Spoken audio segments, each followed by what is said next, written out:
Bonjour et bienvenue à toutes et à tous sur Qui vous connecte info, votre chaîne d'information de référence sur l'actualité sécuritaire, politique et humanitaire dans l'Est de la République démocratique du Congo et dans la région des Grands Lacs. Merci de nous rejoindre ce matin pour cette édition consacrée à une annonce majeure liée au conflit armé qui continue de secouer l'Est du pays. La République démocratique du Congo traverse depuis plusieurs années une crise sécuritaire profonde caractérisée par la présence de nombreux groupes armés, des déplacements massifs de populations civiles et une instabilité régionale croissante. Parmi ces groupes, l'alliance AFC/M23 occupe une place centrale dans les affrontements opposant les rebelles aux forces gouvernementales congolaises. Dans ce contexte déjà tendu, une annonce récente faite par le Qatar et relayée par l'agence Reuters vient raviver à la fois l'espoir d'un apaisement et les inquiétudes quant à la mise en œuvre effective des engagements pris. Les Nations Unies ont en effet annoncé le déploiement imminent d'une mission chargée de surveiller le cessez-le-feu en République démocratique du Congo. Selon les informations publiées par Reuters, la mission de maintien de la paix des Nations Unies en République démocratique du Congo s'apprête à envoyer, dans les prochains jours, sa première équipe de surveillance du cessez-le-feu conclue entre le gouvernement congolais et les rebelles de l'AFC/M23. Cette décision est le résultat de négociations directes organisées à Doha, sous la médiation du Qatar, un pays qui joue désormais un rôle diplomatique de plus en plus visible dans la recherche de solutions aux conflits armés, notamment en Afrique. Le ministère qatari des Affaires étrangères a confirmé que les deux parties avaient réalisé des avancées significatives lors de ces discussions. La première équipe de surveillance de l'ONU sera déployée dans la ville stratégique d'Uvira, située dans l'est de la République démocratique du Congo. Cette localité avait été capturée par les combattants de l'AFC/M23 au mois de décembre dernier lors d'une offensive rapide et intense qui avait profondément déstabilisé la région. Après plusieurs semaines de combat, les forces armées congolaises, appuyées par des groupes armés alliés, ont réussi à réintégrer la ville le mois dernier, rétablissant ainsi le contrôle du gouvernement. Ce retour de l'autorité de l'État reste toutefois fragile, la situation sécuritaire demeurant instable dans les environs. L'annonce du déploiement de cette mission de l'ONU est interprétée par de nombreux observateurs comme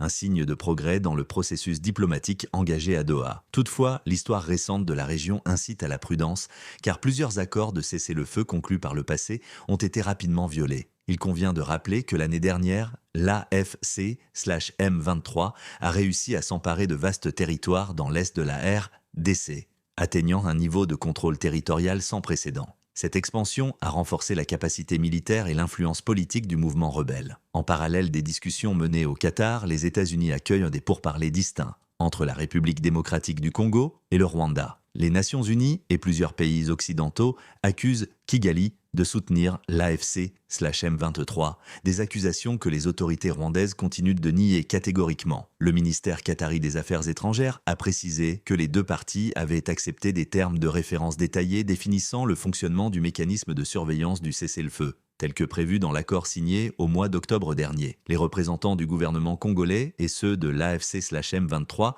ont également réaffirmé leur engagement envers le cadre plus large de l'accord de paix signé en novembre, censé poser les bases d'une désescalade durable et d'un dialogue politique plus inclusif. Malgré ces engagements diplomatiques, la situation sur le terrain reste préoccupante. Les affrontements se poursuivent dans plusieurs zones de l'Est du pays, mettant à rude épreuve la crédibilité du processus de paix en cours. Au cours du week-end, des drones chargés d'explosifs ont pris pour cible l'aéroport de la ville de Kisangani, dans le nord-est de la République démocratique du Congo. Les autorités congolaises ont confirmé l'attaque sans toutefois attribuer formellement la responsabilité à un groupe précis. Si cette attaque venait à être confirmée comme une opération menée par l'AFC/M23, elle représenterait l'attaque la plus occidentale jamais réalisée par ce groupe armé, signalant une possible extension géographique du conflit. Ces événements illustrent la complexité de la crise sécuritaire congolaise, où les annonces diplomatiques et les efforts de médiation coexistent avec une intensification des violences sur le terrain, au détriment des populations civiles.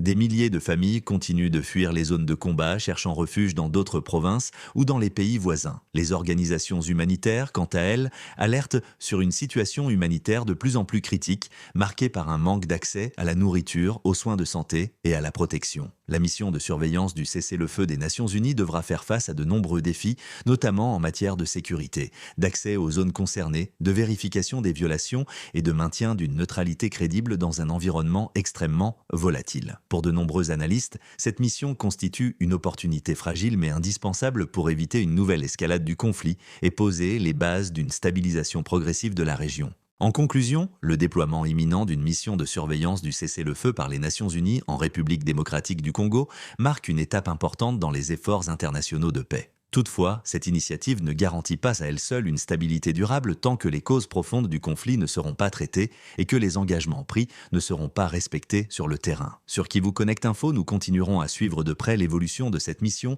les réactions des acteurs locaux et internationaux, ainsi que la situation sécuritaire et humanitaire dans l'est de la RDC.